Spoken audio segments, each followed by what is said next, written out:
Hello, everybody. Eric Brakebill Jones here, host of today's show, which is lead generation tools in the virtual selling era, a bit of a focus on podcasting. And I am honored to have on as a guest expert. I'll let him explain his or what accolades he's most proud of, or why you should be listening to him. But Mitchell Levy, thank you for being here, Mitchell, and providing your expertise and dropping some. I know you're going to be dropping some gems, some insights that can save people months of spinning their wheels and making the wrong decisions, and maybe having a bad 2022. Essentially, guys, this is what we're talking about today. We're talking about what everyone's talking about: COVID times, virtual selling, your Zoom etiquette, how to do a virtual meeting better, all these different things. But I'm not seeing many organizations, many sales leaders, individual sales reps adapting very aggressively. I haven't seen an aggressive change in tool set for the tools being used for prospecting or for lead generation. And I haven't seen a dramatic change in methodology. So we're going to be discussing that today. First, Mitchell, do you want to maybe just tell everyone why you're important and what your expertise is? I don't know if I'm important. I'm only important to those people that see what I do and want to participate. Um, so my name is Mitchell Levy. I'm a global credibility expert, and I interviewed 500 thought leaders on credibility. And in coming up with that, I have some amazingly, I'm going to say, scary insights on what we typically do, what many of us typically do. And I'll cover that in the time we're talking about here. And it's some of the things are so easy, but let me give you a quick summary. If you started acting and being like your ma or grandma told you to be when you were young and you've forgotten that advice, that's where we need to go back to. Gotcha. I see. Um, and well, you're selling yourself short here. TEDx speaker as well. That's something that's worth mentioning. Oh, I'm happy. If you wanted that. So, uh, I mean, international just best-selling author of yeah, 65 books, currently run a book publishing company. We've published over 750. Run a networking group and membership community called Credibility Nation. The latest TEDx I did, and I've done two, is titled "We Are Losing Our Humanity," and I'm tired of watching it happen. And so you just Google my name and Mitchell Levy TEDx or TED Talk, and it'll pop up both on the TED yeah. site and on your video Well, channel. I didn't want people thinking I just invited my uncle on the show and he may or may not have expertise in the field. So wanted you to drop some accolades. Um, so we're going to treat this as kind of I have some expertise in the field. This is what I do. A little bit about me. I was in B2B SaaS tech sales. White guy in San Francisco working tech sales, walking cliche, basically. Startup sales, and most pre-IPO stuff. I was a top producer at Salesforce for a while. I did that for about 17 years, and I woke up one day and I realized I didn't want sales rep on my tombstone, and I thought there'd be more of a legacy to me, and so I wanted to create my own thing, and I wanted to add more meaning to sales. And so I chose podcasting.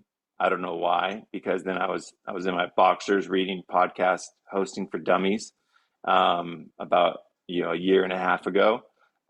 Starting out with just my mom, a pet, and one of my best friends listening, watching my podcast, basically getting nothing but negative feedback, slowly, slowly things turned around. I learned quickly, as I usually do. Now Forbes just ranked me on the 15th of October, top 20 podcasts in the nation. I'm very humbled by that.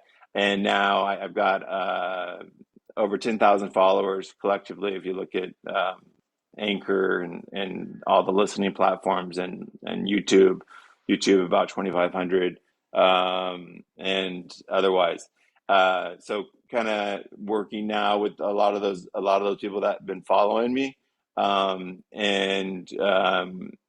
working with them in the business side, sales intersection, the intersection of money, meaning is the podcast name. Sales intersection is the name of the business. Now the business is about um, my proprietary tech stack and methodology that I use for virtual lead generation.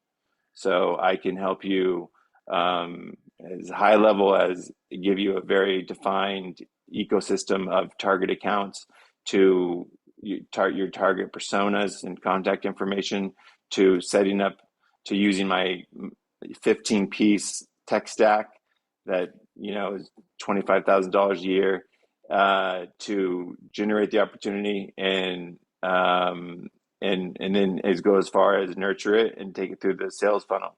So that's what I do. I'm very passionate about sales rebellion, as a former guest of mine, Dale Dupree, um, uh, labels it, and created a group and an organization, a thriving business around it. I want to be part of those rebels. I want to impact sales evolution in a positive way, and drive that impact. And the way I found that I'm good at, I've wanted 24 guests, and I've gotten all 24 guests. And I love having conversations. I've had conversations with Mitchell, and love talking to him. That's why he's on the show today, other than his expertise. But I'm mostly going to be kind of a host today, and let Mitchell kind of be the expert.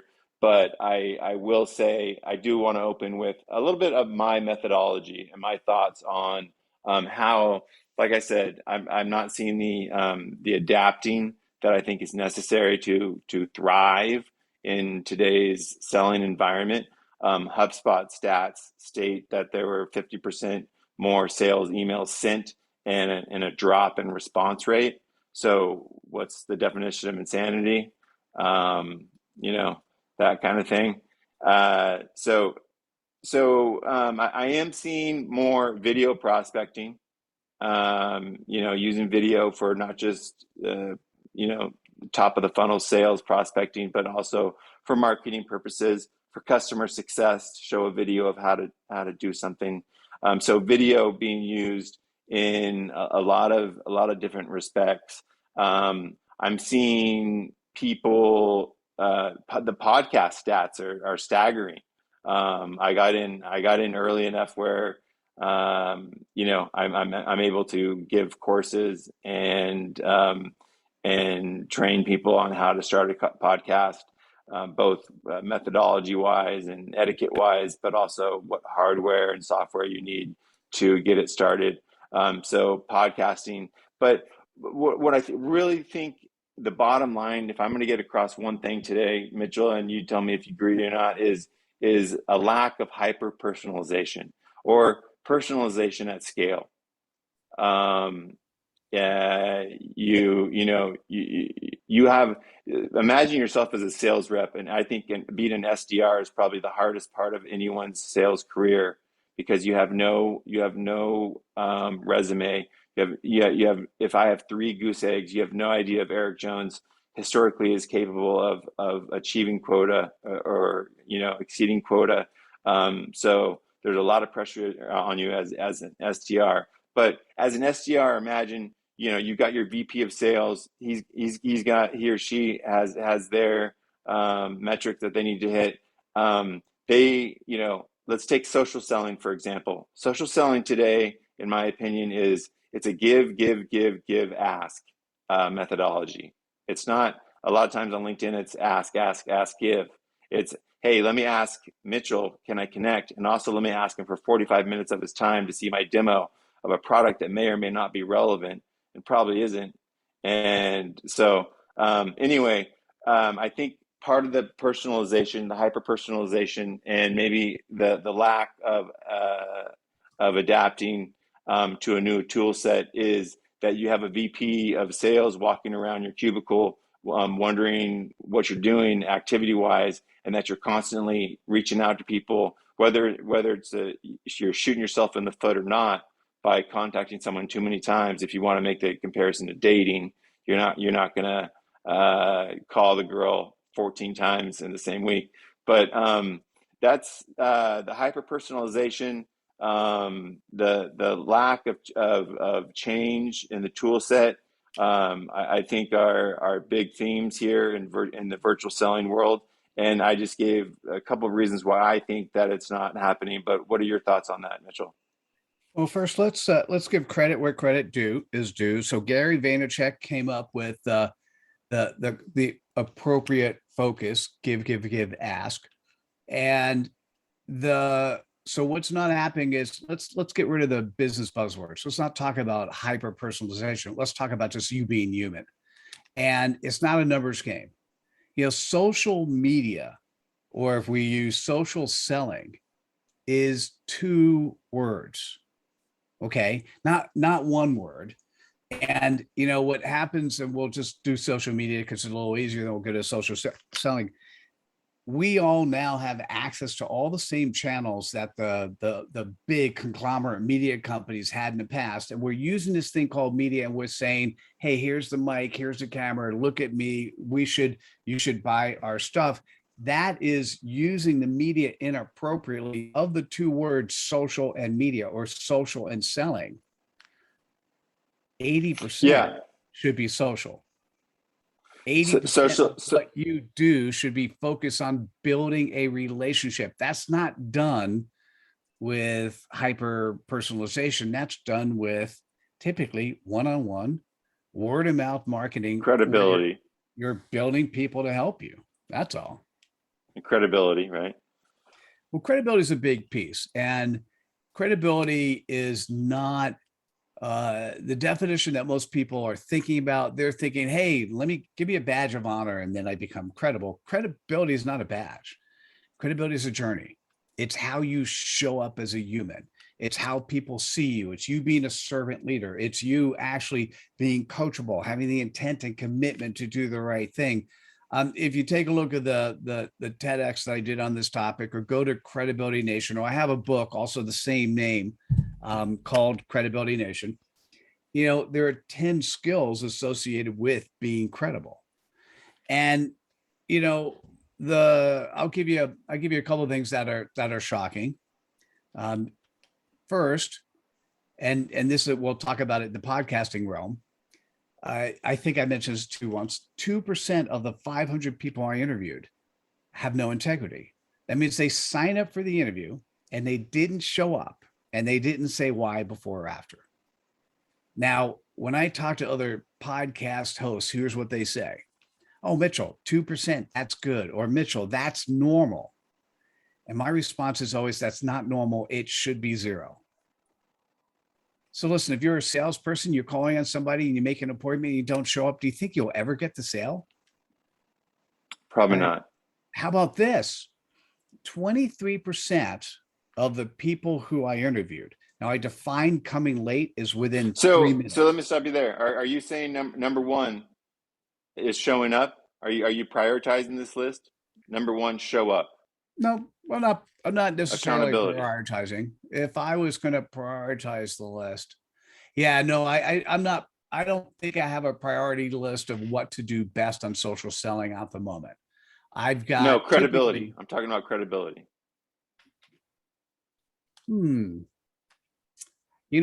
are 10 components, so it just depends. 2 of them deal with how you are as being likable. So if I'm going to, let me think about this. If we're talking about credibility, what I'd say is the first thing you need to do, we know the expression, know, like, and trust.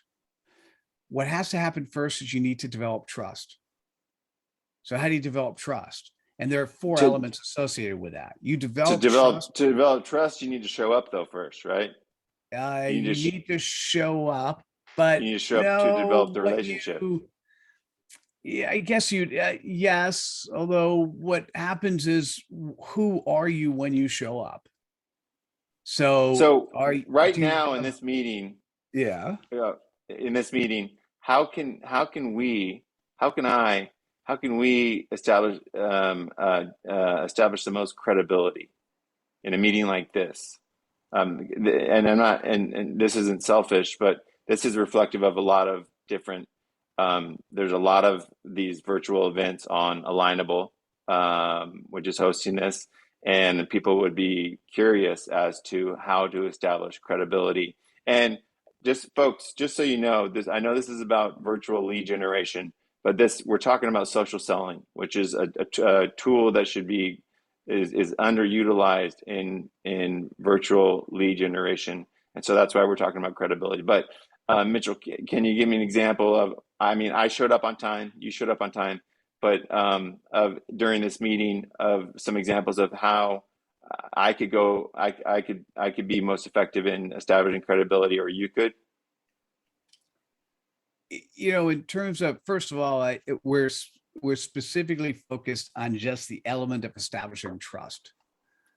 So how do you establish trust? One of the best ways you can establish trust is listen, not speak. And Yeah, I have to work on that. you do need to work on that. And one of the things, though, that is, and I just say that with heart, I don't say that in a I know, right?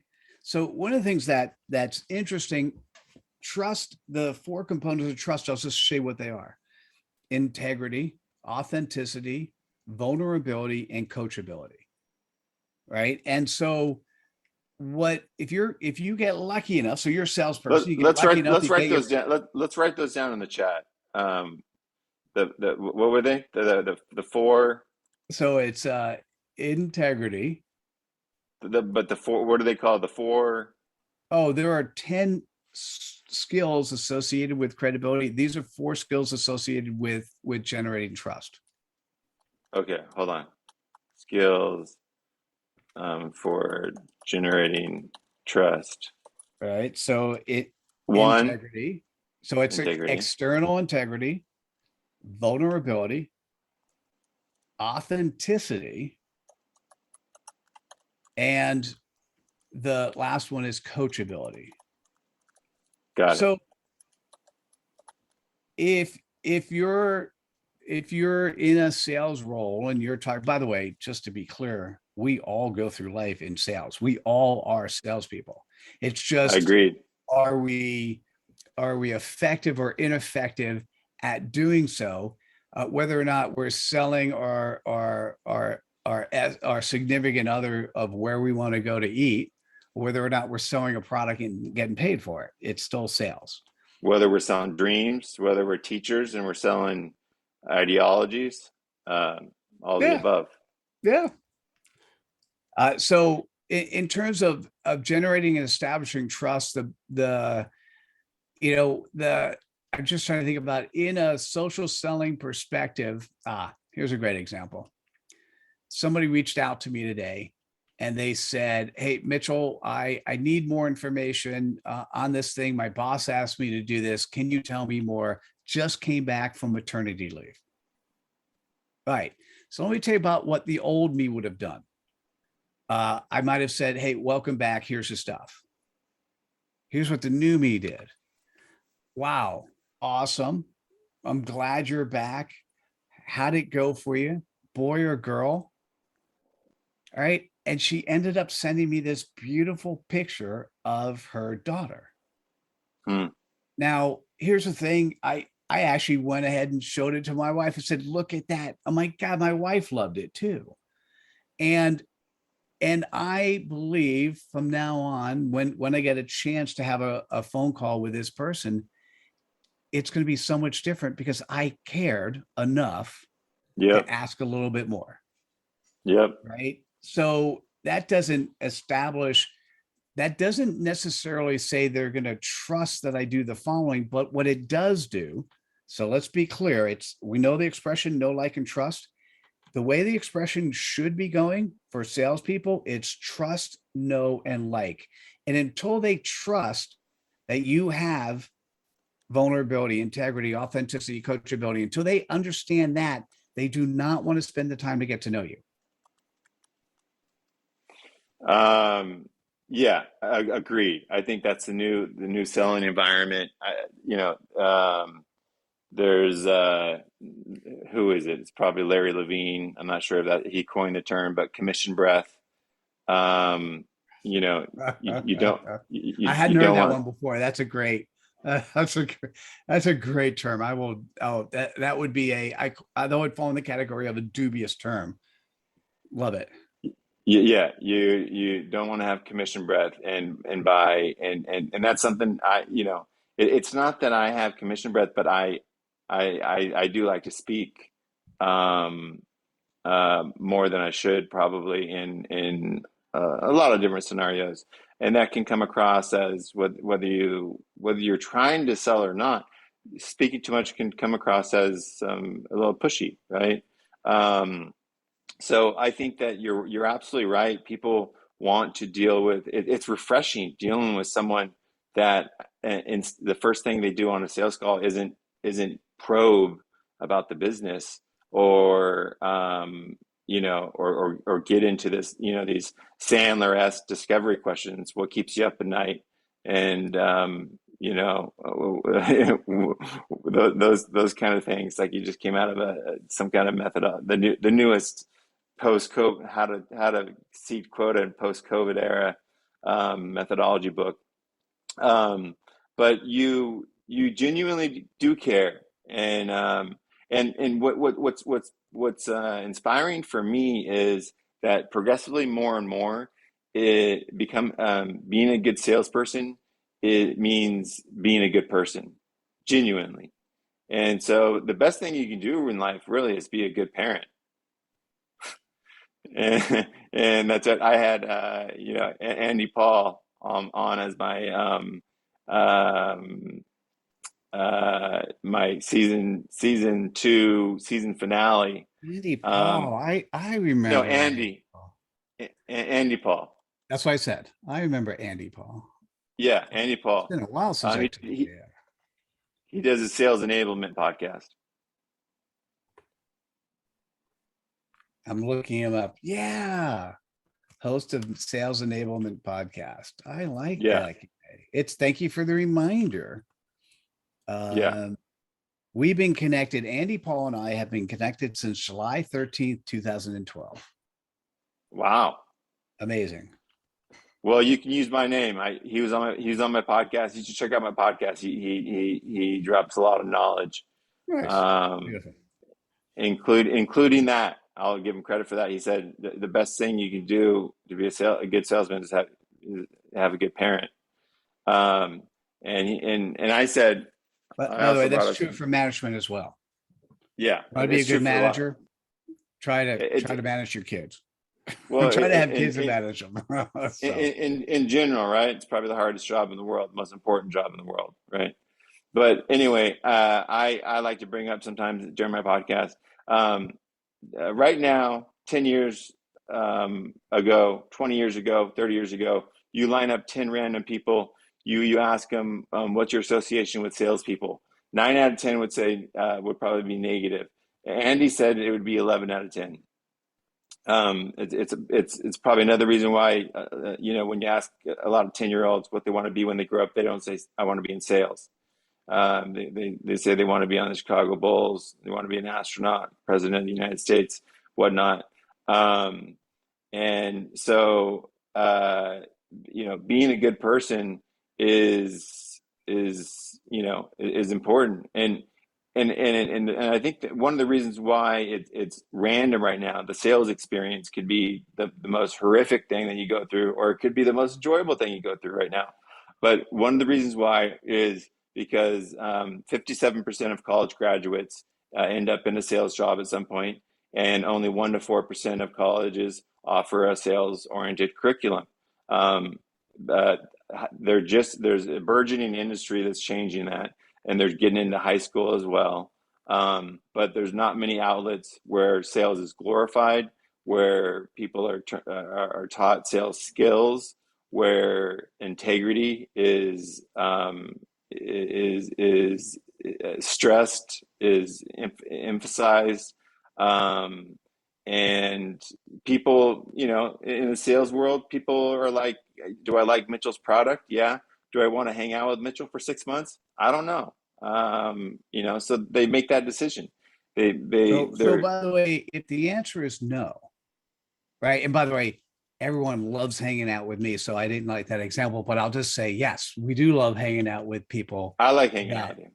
So the thing that's interesting is you do want to create an environment where the person, so this is why, thank you for the lead in, trust, know, and there are four skills of being known and being likable. And by the way, when you said showing up, that is one of the skills of being likable, but that comes after they trust you and they get to know you. And once they know you, they decide if they like you. What's the quickest route? Not everyone has a personality that you do, where I imagine you don't have many anxiety attacks, panic attacks before going on one of these, one of these No, podcasts or no. anything like that. But some salespeople do, and some people aren't as charismatic as you or some of the guests I have on my podcast, right? And I like to ask, um, all these things that you're saying, I absolutely agree with. But what if it's harder? What if it's more challenging for people to do that? How do you survive in the sales world successfully? What tools can you use to aid you? Would you, I wouldn't mind clarification of that question because Okay. I wasn't sure what the question you asked from what angle. So I'm happy to share, but maybe you could clarify further. Four skills for generating trust: integrity, vulnerability, authenticity, coachability. You want to trust, know, and like, right? You want to create an environment where you're trusted, known, and likable. Is that correct? Good so far. Now, now, for some people like you, you're a likable guy, almost, maybe naturally, you might say, or more natural than some people. Would you agree with that? Some people have some I, people I, I have would say, so let me talk about, since we're talking about being likable. So that's the third pillar. And we'll talk about two specific skills that I identified from interviewing 500 people. So if you want to be likable, I'm going to say focus on two areas. One I called showing up when you're showing up, right? Which means coming early, coming prepared, coming with your heart. And I'll give you the second one and we'll tell you what they both mean. And the second is something I demonstrated at the beginning of the conversation by talking about Gary Vee, and that is spread cred dust. Spread and share other people. You want to share, you don't want to own the ideas yourself, particularly if they're not yours. You want to be able to share the ideas of other. You want to be able to share the ideas, thoughts, and actions of other people. I call that spreading cred dust. It's that sparkle that happens when you share somebody else's ideas, thoughts, and actions. And so how do you be likable? It's when I talk about coming early. Notice I showed up 10 minutes early because it's a live show. To me, that's on time. When I talk about coming prepared, that means if you're going to be interacting with a prospect, what you want to do is even if you spend as little as 5 or 10 minutes ahead of time Googling their name. By the way, as a show host, what I might ask you to do ahead of time. I don't know if I've ever heard you pronounce my last name. You might actually say before we started, because we had time in the green room, how do you pronounce your last name? Right. So it's things like it's being prepared, right? yeah. Um, and then actually How do you pronounce your last name? Levy. Levy. I Yeah. said Levy, huh? Yeah, and by the way, it's okay. I mean, to me, my wife always makes this joke. As long as you call me to dinner, I'm okay. So it's not necessarily a bad thing. What it does, however, do is I'm gonna put a word down there called crud. Okay, what it does when you actually pronounce somebody's name properly is they just feel, particularly if most other people pronounce it wrong, there are three ways to pronounce my last name. So when people get it right, go, yeah, they got it right. Or a lot of people will shorten my name to one syllable versus two. I like my full name, right? So the thing is, if you're a salesperson and somebody wants to feel like they understand me and they start calling me Mitch, that is crud. So let me talk to you about what crud is. Cred are those things you do that hurt your credibility. When we're talking about asynchronously showing up, if you have a website and the copyright on the bottom of the website is bad, if you have pictures that are sitting on your LinkedIn profile and elsewhere that's 10 plus years old, that's crud.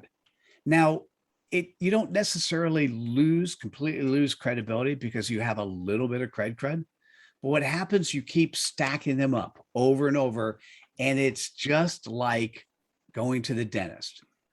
The dentist will say to you, hey, you got a teeny bit of plaque. A little bit of plaque on your teeth doesn't necessarily cause a cavity, but you keep adding more and more plaque, you're getting better chances of having cavities. You start doing more and more crud, you have a better chance of completely losing credibility.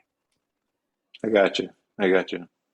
So just so you guys know, Mitchell was about 10 minutes early today's meeting. I was about 4 or 5.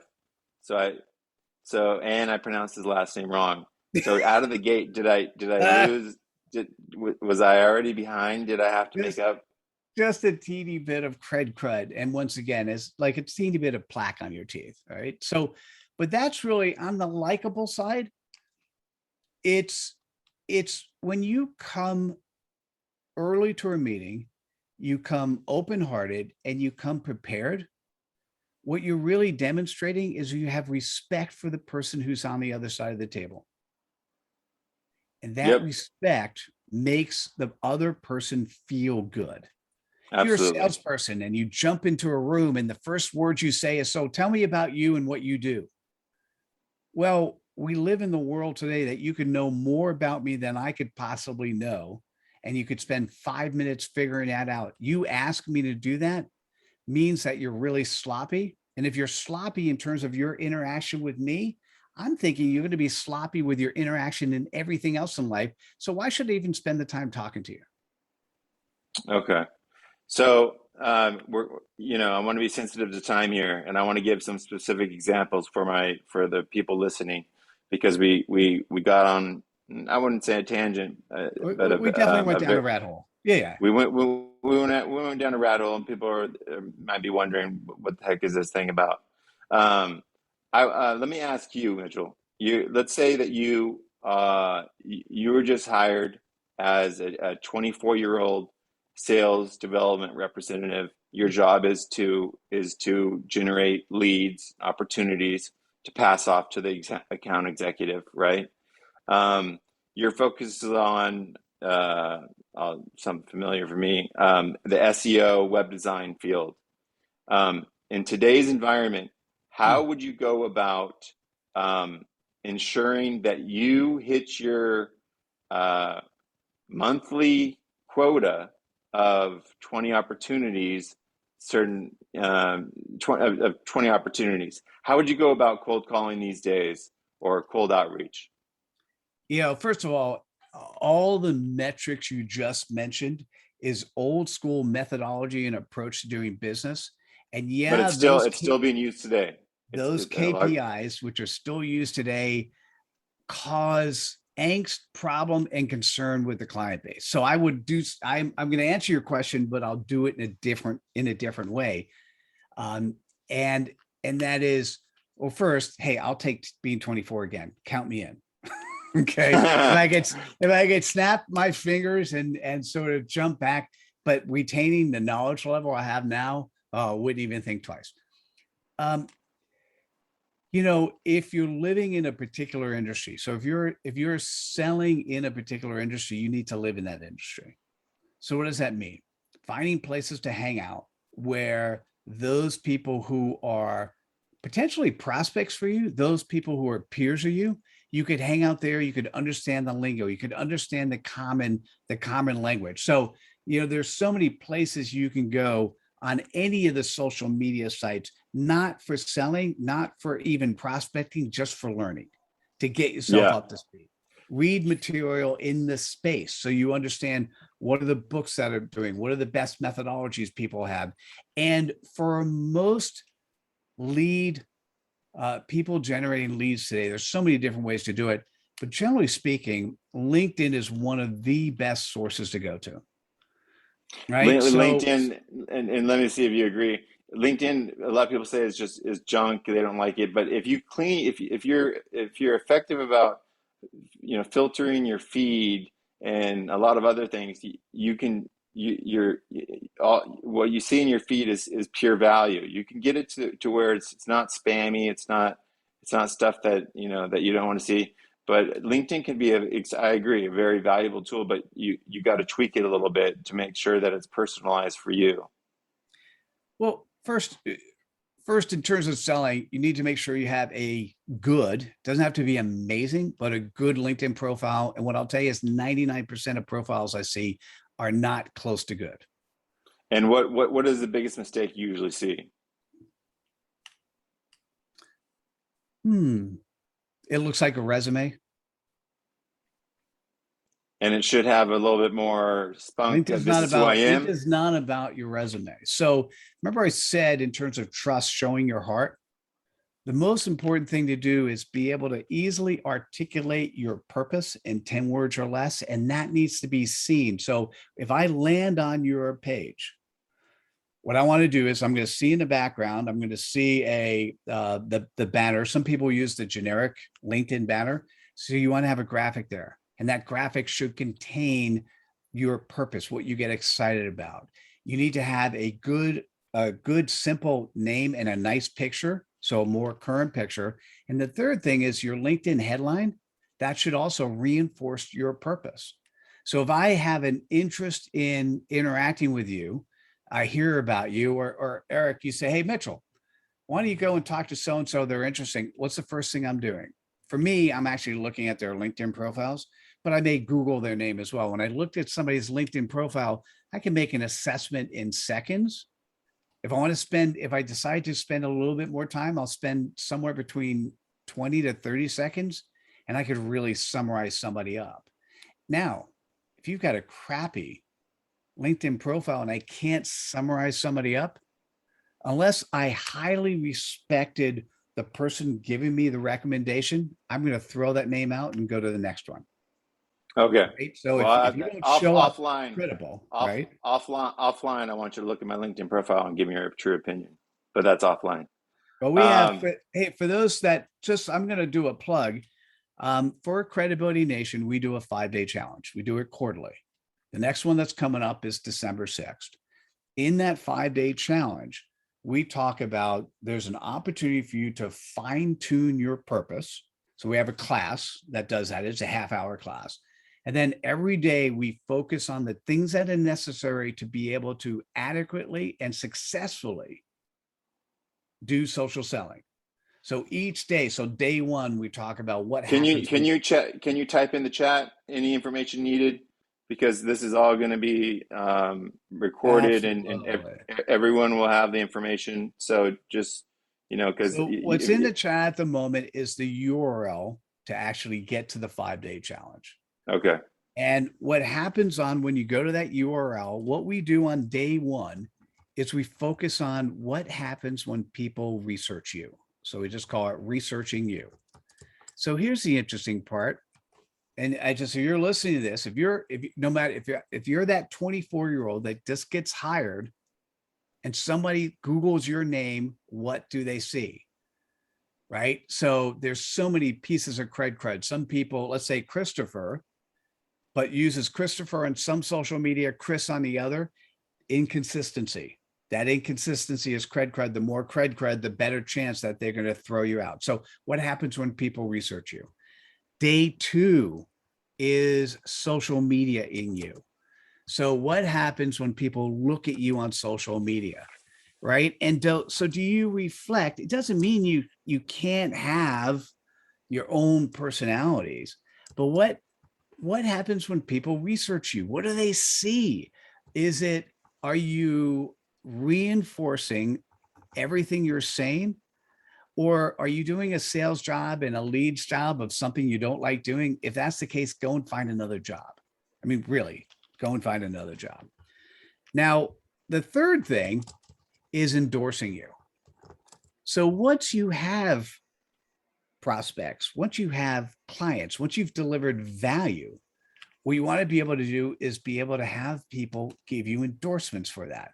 You and I just connected in a different way on Alignable. One of the first thing you asked for was endorsements, because that's the way the algorithm of Alignable works, right? So, Well, we it was valid. We knew each other long enough where I didn't just meet you, and we were going to be oh, sharing a show together. So I wanted people to know if that I we knew each just other. met you and I didn't know you, I couldn't give you an endorsement because it wouldn't be credible for me to do that. Yeah, exactly. All right. So the third day is endorsing you. And that is, how do you use testimonials from past clients in a way that allows you to get to new clients? Word of mouth marketing.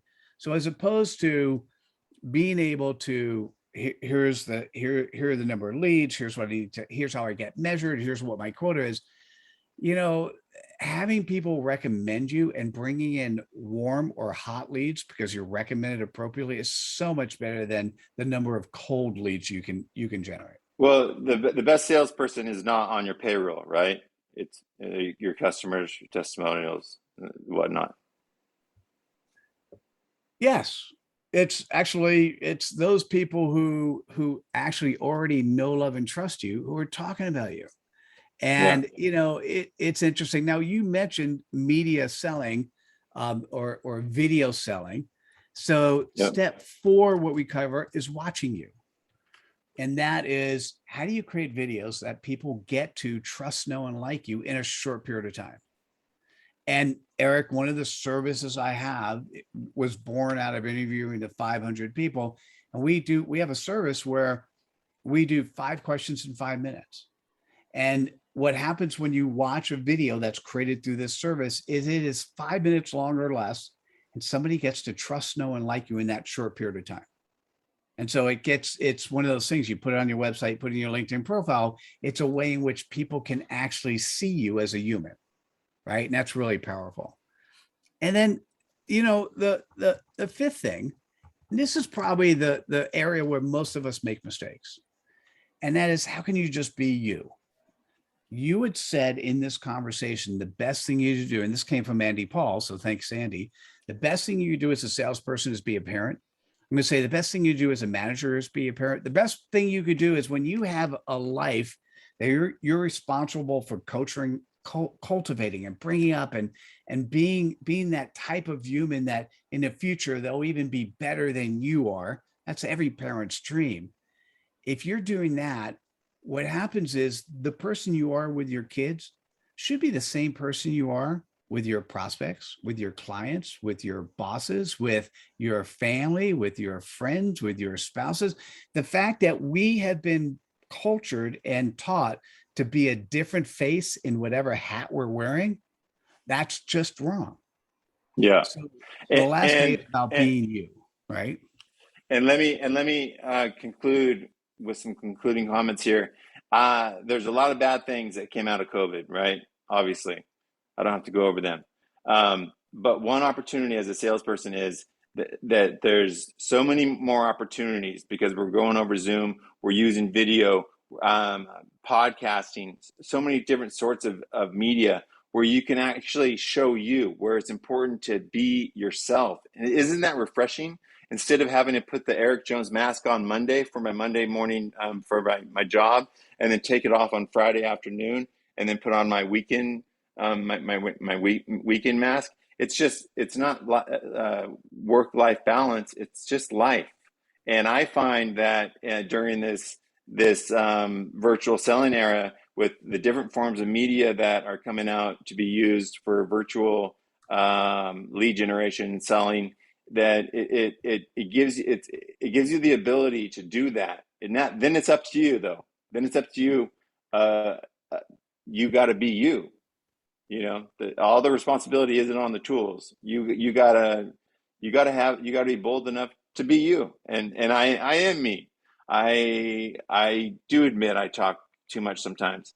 I probably should have been there earlier in the meeting, but full transparency goes a long way, and being honest and in your path and all that. So um, I wanted to wrap this up by saying that this is an opportunity, guys, for you to enjoy sales more, to be yourself, to show yourself, to be a thought leader, to start a podcast and be a thought leader amongst your organization, to network, meet people like Mitchell Levy, and got it. I thought about it for a second, and You did great. the other 23 or four guests I've had, I've that's another thing I'll say in this virtual selling environment. Mentorship. Get it, network and get mentors so you're not spinning your wheels. Don't do the wrong thing and learn and make a lot of bad first impressions, and so you can't reach out to them again. Talk to as many Mitchell Levys as possible and other people that you have in your network, and build a foundation that way. On top of that, do research on whoever you're reaching out to, and make sure you have these pillars filled before your reach out. You want to get at bats early. I understand that. A new job, maybe you're an entrepreneur, or whatever the case may be, but have the patience to do the research, talk to some mentors, network, and you're going to save yourself a lot of time. So Mitchell is one of mine, and he's taught me a lot. I appreciate you for being here today, Mitchell. Is there anything else you want to comment on, plug, or anything otherwise? Yeah, I just say, listen, we do. Credibility Nation is a location where we've been told we should be charging $97 a month. And because I feel that credibility is a journey, not a destination, we charge $99 for the year. So come over to Credibility Nation. And one of the things that you'll be able to do is every quarter we run a 5-day challenge. And it's a way in which you can see how you stand up and learn a whole lot more about being able to not just articulate your purpose, but to be able to show up both on and offline in alignment with who you are and what you do. And if you want to be seen as credible, you just need to be aligned in how you show up in all the situations of your life that you actually participate. And if it's got to be selling, which is beautiful, I love sales because I do it all the time and we all do it all the time. You want to show up as you and have the integrity to say, hey, listen, you're not a good prospect, or you're a great person, but either you're not ready for our product or our product isn't ready for you. Why don't you go over there? Because you want to make friends for life. You just have the integrity and vulnerability to say when you're right or when you're wrong, and just have that person understand that you care more about them than you care about your commission breath. Yeah, I'm glad I gave you a new little phrase to use. Yeah, thank you. Yeah, Um, that was cool. well, Mitchell, it's been a pleasure. I wasn't worried about that. I knew this was going to go swimmingly. I put Mitchell's TED Talk link in the chat, so you can check that out. There's two of them, but I just put one. If you want to put the other one, you can. Um, but anyway, Mitchell is on Alignable. I am on Alignable. I am the administrator, group leader of the group virtual lead generation tools. So feel free to reach out to me or Mitchell with any follow-up questions. We'll be more than happy to expand upon anything we've talked about. If you think that we went down too far of a rabbit hole on the whole credibility thing, that's fine too. So if you want us to get more specific with any kind of questions about actual tools or methodology for the virtual era, we're more than happy to. Anyways, guys, thanks for listening. If you did listen to the whole thing, appreciate you, and I will be in the next week thinking about what my next event and focus will be. So thank you and enjoy the rest of your day. And thank you, Mitchell. Thanks, everybody. Take care. Bye now. Thank you, Eric. Appreciate Bye it. bye.